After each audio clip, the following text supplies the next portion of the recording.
do estudo, do compartilhamento, do aprendizado deste livro aqui. Que livro é esse? A Isca de Satanás, de John Bevere. Nós vamos compartilhar esse conteúdo, por quê? Porque eu achei de suma importância. É o conteúdo desse livro aqui, ó. Deixa eu ver se dá foco. A Isca de Satanás. Como se livrar de uma armadilha mortal que é a ofensa. Quantas vezes nós temos visto pessoas, casamentos, famílias, sociedades e tantas outras situações, né, que têm sido hoje destruídas, batalhas sangrentas por conta de ofensas. E ontem nós falamos sobre tudo isso e nos trouxe bastante reflexão, né? Sejam bem-vindos, paz seja convosco, Jaciara, Meire, Deus abençoe vocês. Vamos lá, vamos compartilhar. Ontem nós falamos sobre alguns pontos, né? Sobre o eu ofendido.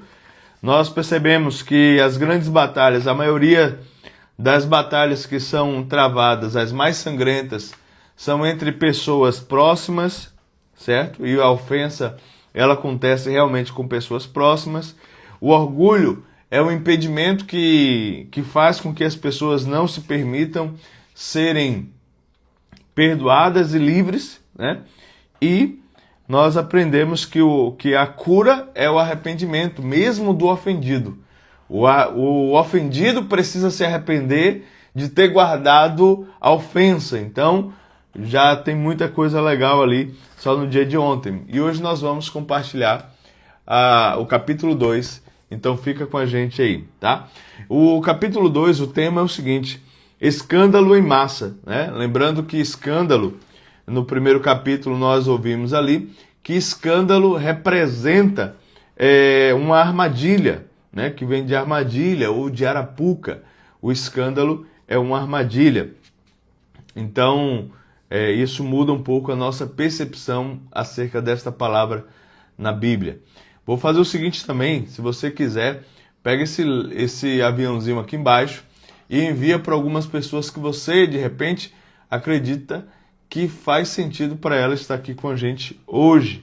Principalmente pessoas que, de repente, você tem noção que no meio da caminhada, no meio da jornada, se feriu de alguma maneira e que você entende que essa pessoa precisa ouvir esse conteúdo hoje, tá?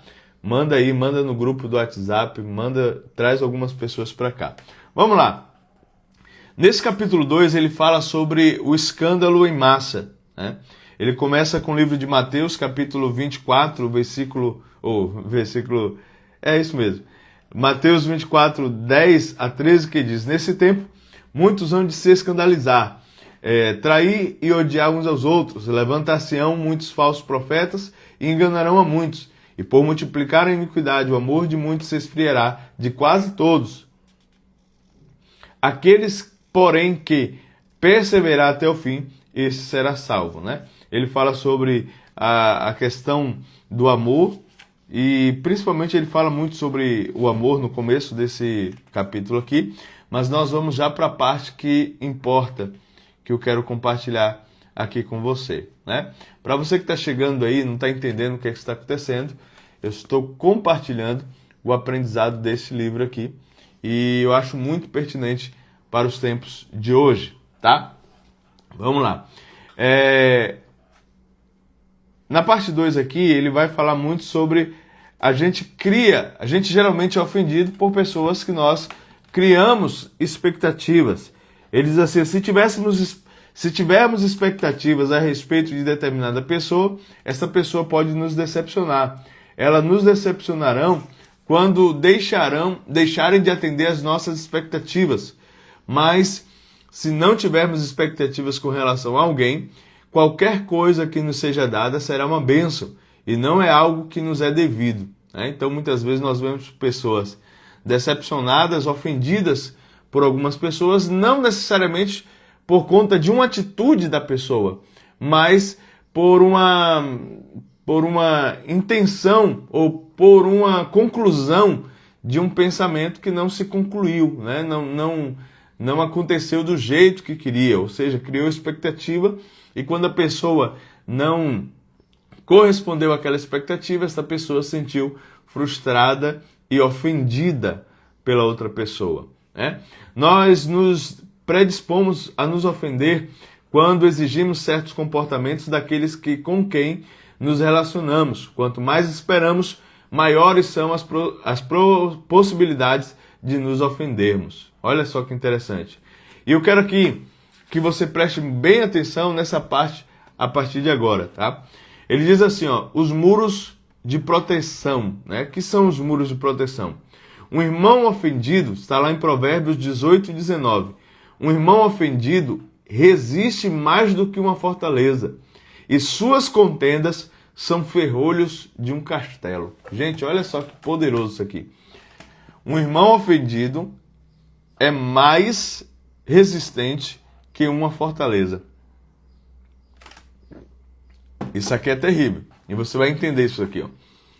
É mais difícil alcançar um coração de um irmão ofendido do que conquistar uma cidade fortificada. As cidades fortes tinham muro ao seu redor. Esses muros eram a certeza de proteção da cidade. Eles mantinham os habitantes indesejados e invasores do lado de fora. Todos os que chegavam passavam por uma sondagem. Os que deviam imposto não eram autorizados a entrar até que pagassem sua dívida. Os que eram considerados uma ameaça à saúde ou à segurança da cidade eram mantidos do lado de fora. Olha só, olha que interessante. Ele diz aqui, ó, os muros de proteção, né? Um irmão ofendido, ele resiste mais do que uma fortaleza e suas contendas são como ferrolhos. E ele compara essas cidades que são fortificadas e que, por muitas vezes, as pessoas eram impossíveis de transpor, de entrar nessa cidade, enquanto se tinha dívida, enquanto se tinha algum tipo de imposto devido. Enquanto a pessoa não pagasse aquele imposto, essa pessoa não tinha acesso. E ele compara isso, então, o Provérbios, né, compara isso com o irmão. Quando muitas vezes nós temos uma ofensa de um irmão, nós criamos uma barreira, criamos uma muralha, e enquanto essa pessoa, na nossa mente, não pagar o que deve, a gente não permite que essa pessoa tenha acesso. Olha só que interessante. Quando somos feridos, construímos muro para proteger o nosso coração e evitar futuras feridas. Passamos a ser seletivo, negando a entrada de todos que tememos que possam nos ferir. Sondamos e deixamos de fora qualquer pessoa que aparentemente nos deve algo, impedindo seu acesso até que paguem a dívida completamente. Abrimos nossas vidas somente para aqueles que acreditamos que estão do nosso lado. Mas preste atenção nessa parte aqui, ó. Mas em geral, olha isso aqui. Mas em geral, do nosso lado também foram os ofendidos. Você percebe que geralmente um ofendido, ele atrai outras pessoas ofendidas? Faz sentido o que eu estou falando aqui? Um ofendido geralmente atrai outras pessoas ofendidas para perto. Por quê? Porque só entram nessa fortaleza pessoas que também estão ofendidas. Olha só que coisa terrível. E eu quero que você entenda o que estamos falando aqui, né? Mas em geral, pessoas que estão do nosso... Mas em geral, permitimos entrar, né, as pessoas que estão do nosso lado, que também foram ofendidas. Assim, em vez de ajudar, colocamos mais pedras sobre os muros que já existem. Sem que percebamos, esses muros de proteção se tornam uma prisão. Quando isso acontece, não apenas somos cautelosos com relação a quem entra, como ficamos aterrorizados a ponto de não nos aventurarmos a sair da nossa fortaleza. Não é só o fato de não entrar, mas também a pessoa se tranca em si e não consegue sair da fortaleza que ela mesma criou. Os cristãos ofendidos direcionam seu foco para dentro e se tornam introspectivos. Protegem seus direitos e seus relacionamentos pessoais com cuidado. Sua energia é consumida em garantir que não ocorram mágoas futuras. Contudo, se não corrermos o risco de nos ferirmos, não podemos dar o amor incondicional. O amor incondicional dá às pessoas o direito de nos ferirem. Preste atenção nisso. Ele diz o seguinte sobre o amor incondicional. O amor incondicional, quando nós damos para as pessoas, que é o amor ágape, o amor que vem de Deus, e aí a gente às vezes fala assim, olha, eu te amo no amor de Cristo. Gente, o amor de Cristo é pesado demais. O amor de Cristo é o amor ágape, o amor que, independente, ou seja, de forma incondicional, você permite que as pessoas, inclusive, te firam. Foi isso que Cristo fez. E às vezes nós ouvimos pessoas falando assim, olha, eu te amo no amor de Cristo. Mas às vezes esse amor, ele é muito falso. Por quê?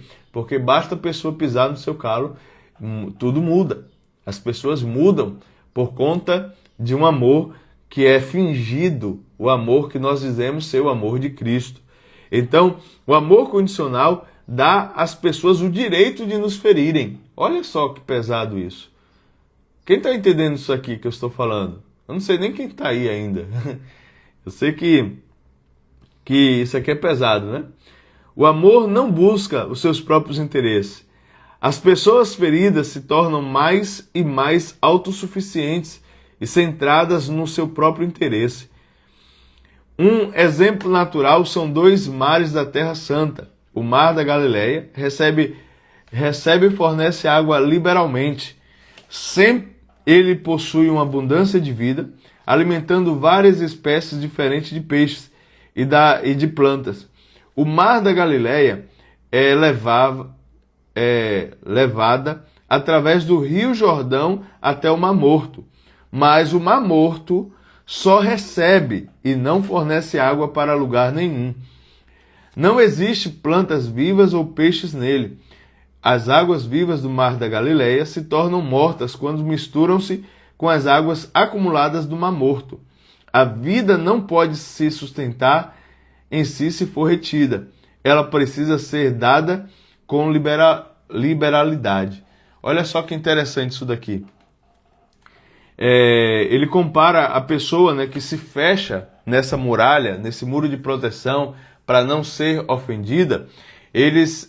Essa pessoa não permite que ninguém entre e também ela não se permite sair deste lugar. Então, o muro de proteção da pessoa ofendida é uma proteção mais forte do que uma fortaleza, do que uma cidade.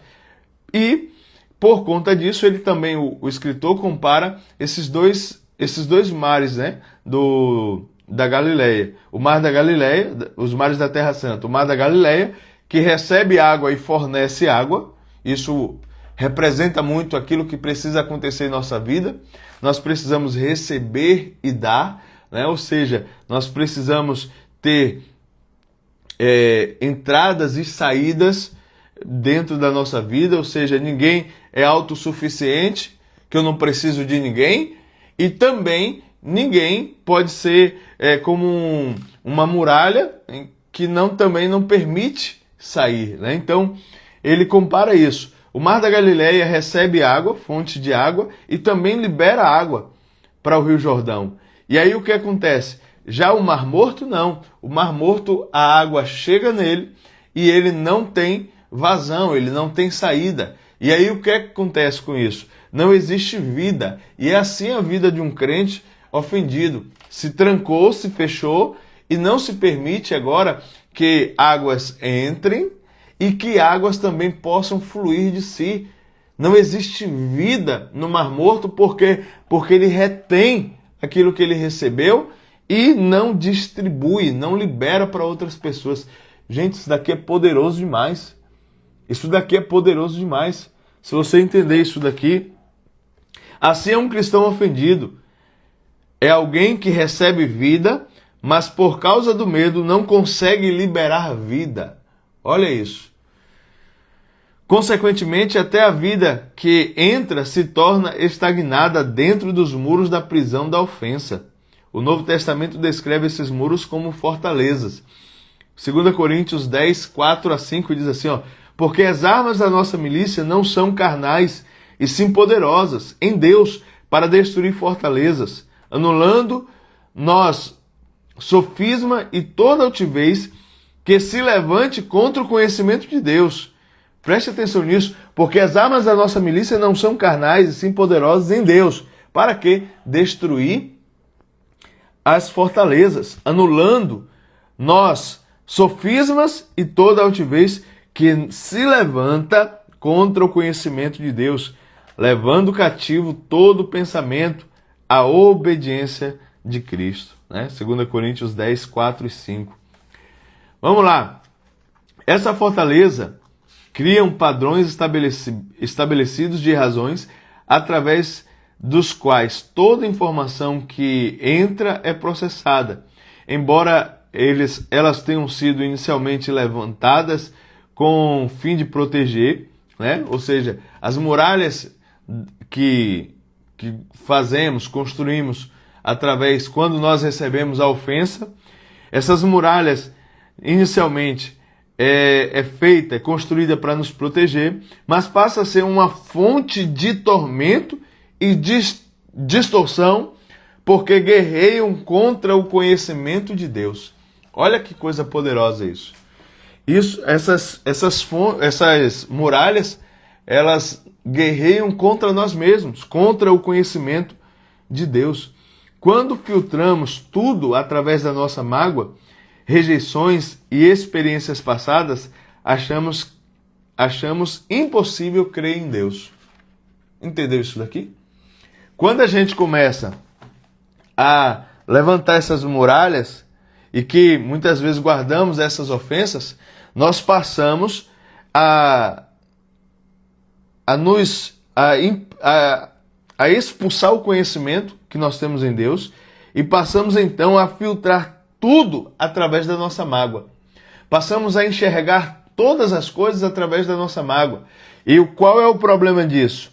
É que essa filtragem que nós fazemos com as mágoas, com as rejeições e com as experiências passadas, achamos impossível crer em Deus. Achamos impossível crer em Deus. Não conseguimos crer nele, Então, as pessoas ofendidas são capazes de encontrar passagens nas Escrituras para sustentar as suas posições. Mas esta é a forma correta. Mas esta não é a forma correta de compartilhar a palavra de Deus. Ou seja, a pessoa ofendida sempre tem um argumento bíblico para justificar a sua ofensa. A pessoa que se ofende e se guarda dentro dessas muralhas, elas acabam criando narrativas, com passagens bíblicas para sustentar essa posição. Isso faz com que nós justifiquemos em vez de nos arrependermos da falta de perdão. Gente, isso aqui é poderoso. Ao invés de nos livrarmos, isso faz com que nos justifiquemos em vez de nos arrependermos por nossa falta de perdão. Jesus adverte contra os falsos profetas, imediatamente após a sua declaração de que muitos escandalizariam. Levantar-se-ão muitos falsos profetas e enganarão a muitos. Quem são os muitos? E quem eles enganarão? A resposta é os que se escandalizaram, ou seja, aqueles que caíram na armadilha, no laço. Lembra que escândalo, ela vem da palavra escândalon, do grego, que significa armadilha, que significa arapuca. Então, quem são os muitos a quem eles enganarão? A resposta é aos que se escandalizaram, aos que caíram na armadilha que Satanás colocou e cujo amor se esfriou. Os falsos profetas. Jesus chama os falsos profetas de lobos disfarçados de ovelhas. Preste atenção nisso daqui, Eles são homens que buscam os seus próprios interesses e têm aparências de cristãos, roupas de ovelhas, mas que possuem natureza interior de lobo. Devem ser identificados pelos frutos e não pelos seus ensinos ou profecias. Olha só que interessante. Deve ser identificado pelos frutos e não por seus ensinamentos ou profecias. Em geral, o ensino pode parecer sadio, mas os frutos das suas vidas e ministérios não são. É sério. Geralmente as pessoas que são ofendidas, elas se apegam à teologia, ao conhecimento, a muitas coisas. A gente vai falar isso daqui a pouco. E aí qual é o problema? É que elas se apegam com isso e passam agora a ensinar. E aí são os falsos profetas. Os profetas que são levantados através da ofensa. Os profetas que se levantaram através da ofensa. E lembra que o ofendido, ele só abre as portas das muralhas para pessoas que também estão ofendidas. E aí começam a criar o quê? Uma comunidade de pessoas ofendidas. Você conhece alguma comunidade de pessoas ofendidas? Um ofendido sempre vai buscar outras pessoas ofendidas para gerarem o quê? Uma comunidade, uma cidade fortalecida. Então, devemos identificar quem são os lobos, os falsos profetas, não é pelos ensinamentos, não são pelas profecias, mas em geral, pelos frutos e vida dessas pessoas. Os falsos profetas, eles devem ser identificados através dos frutos e não por seus ensinamentos ou profecias. Em geral, o ensino pode parecer sadio, mas os frutos da vida dessa pessoa e ministério são frutos que não condizem com aquilo que é pregado. Né? Muitos cristãos é o que ele vive e não aquilo que ele prega. Ou melhor, desculpa, um ministro ou cristão, ele é o que vive e não o que ele prega. É fácil você identificar os falsos profetas através disso. Ele é aquilo que ele vive, não aquilo que ele prega. Os lobos sempre vão atrás das ovelhas feridas e jovens. Olha isso daqui. Os lobos sempre vão atrás das ovelhas feridas. Eles só se preocupam com as ovelhas feridas. E não das ovelhas saudáveis e fortes. Esses lobos dirão às pessoas o que elas querem ouvir. Gente, isso aqui é terrível demais. E não o que elas precisam ouvir. Essas pessoas não querem uma doutrina sadia. Elas querem alguém para fazer cócegas em seus ouvidos. Vamos dar uma olhada no que Paulo diz sobre os últimos dias? Olha só. Sabe, porém, isto, nos últimos dias sobrevirão tempos difíceis, pois os homens serão implacáveis, tendo forma de piedade, negando-lhe, entretanto, o poder. Foge também destes, pois haverá tempo em que não suportarão a sã doutrina. Pelo contrário, cercar-se-ão de mestres segundo as suas próprias cobiças, como que sentindo coceiras nos ouvidos, comichões nos ouvidos, e se recusarão a dar ouvidos à verdade. Meu Deus, que poderoso isso daqui. É uma pancada. 2 Timóteo 3 e 4. Observe que eles terão formas de piedade ou de cristianismo, mas negarão o poder, negando que o cristianismo possa transformá-lo de pessoas implacáveis em pessoas perdoadoras.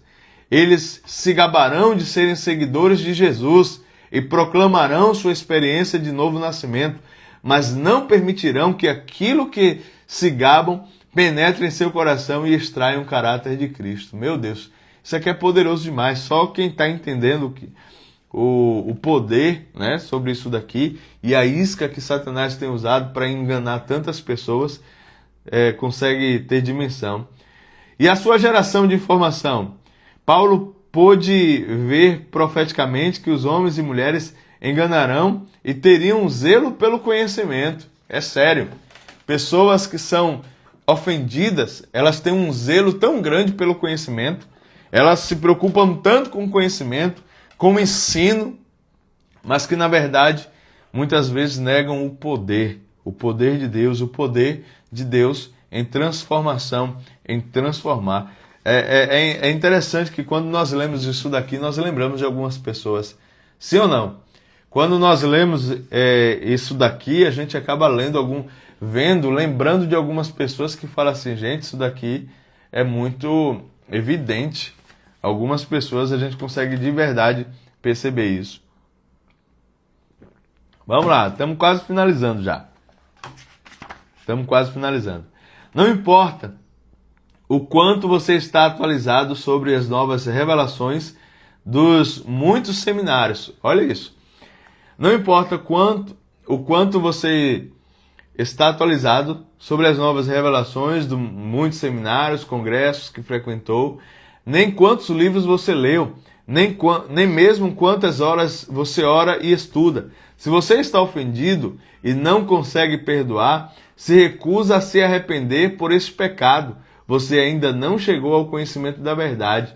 Você está no engano e tem confundido outras pessoas com seu estilo de vida hipócrita. Vixe. Independente de qual seja a revelação, seu fruto conta uma história diferente. Você passa a ser uma fonte que jorra águas amargas que trazem engano e não a verdade. Meu Deus do céu. Meu Deus do céu. E aí ele fala sobre a traição, né? Trair alguém é o abandono definitivo da aliança. E aí às vezes as pessoas acabam abandonando as alianças quando na verdade passam a ser ofendidas. Então a ofensa ela é comparada também à traição. Por quê? Porque a traição é você trair a aliança que você fez um dia. A aliança que você tem com alguém. Isso é uma traição. E aí ele entende que toda vez que você é ofendido e guarda esta ofensa acerca de uma outra pessoa e não busca de alguma maneira resolver aquela ofensa, você teve um ato de traição. Alguém que abandonou de forma definitiva a aliança. Vamos lá. Finalizando aqui, a gente já está finalizando. Falta só um pouquinho aqui. Não façais por rivalidades nem por vaidade, pelo contrário, cada um considere com toda humildade as demais pessoas superiores a si mesmo. Está lá em Filipenses 2:3.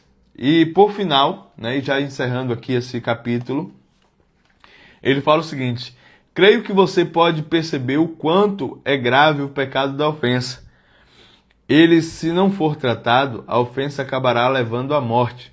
Mas quando você resiste à tentação de se sentir ofendido, Deus opera uma grande vitória. Vou ler de novo para você. Creio que você pôde perceber o quanto é grave o pecado da ofensa. Se ele não for tratado, a ofensa acabará levando à morte.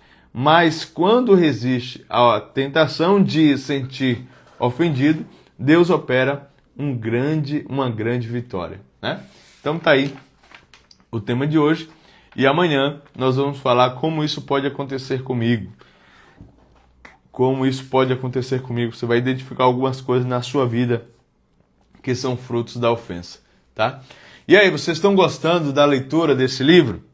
Do compartilhar? Eu estou compartilhando de verdade. São frases e conhecimentos que eu estou lendo e compartilhando com você. Eu estou gostando desse compartilhar aqui com vocês e acredito que se fizer sentido para você, aí a gente vai estar junto durante esse tempo aí, certo?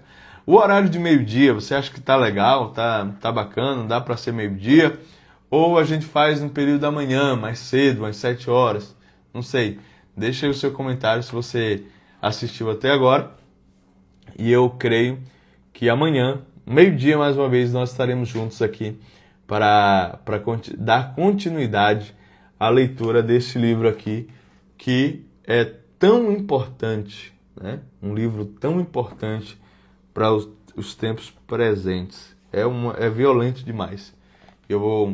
Vamos estar juntos amanhã. Deixa eu orar por você rapidinho, né? A oração pode ser rápida, mas os efeitos são duradouros, né? Então, Deus, eu oro, Deus, por essa pessoa que está aqui comigo nesta live. Te peço, Pai, também por aqueles que assistirão depois. E eu tenho a certeza que o Senhor está falando aos corações, para que a gente possa blindar o nosso coração e a nossa mente, para não sermos e não cedermos, Pai. Ah, meu Deus amado, Senhor, a maldade, Pai querido Senhor, da iniquidade, da ofensa e dos prejuízos. E nós não queremos os prejuízos que a ofensa entregam na vida do cristão.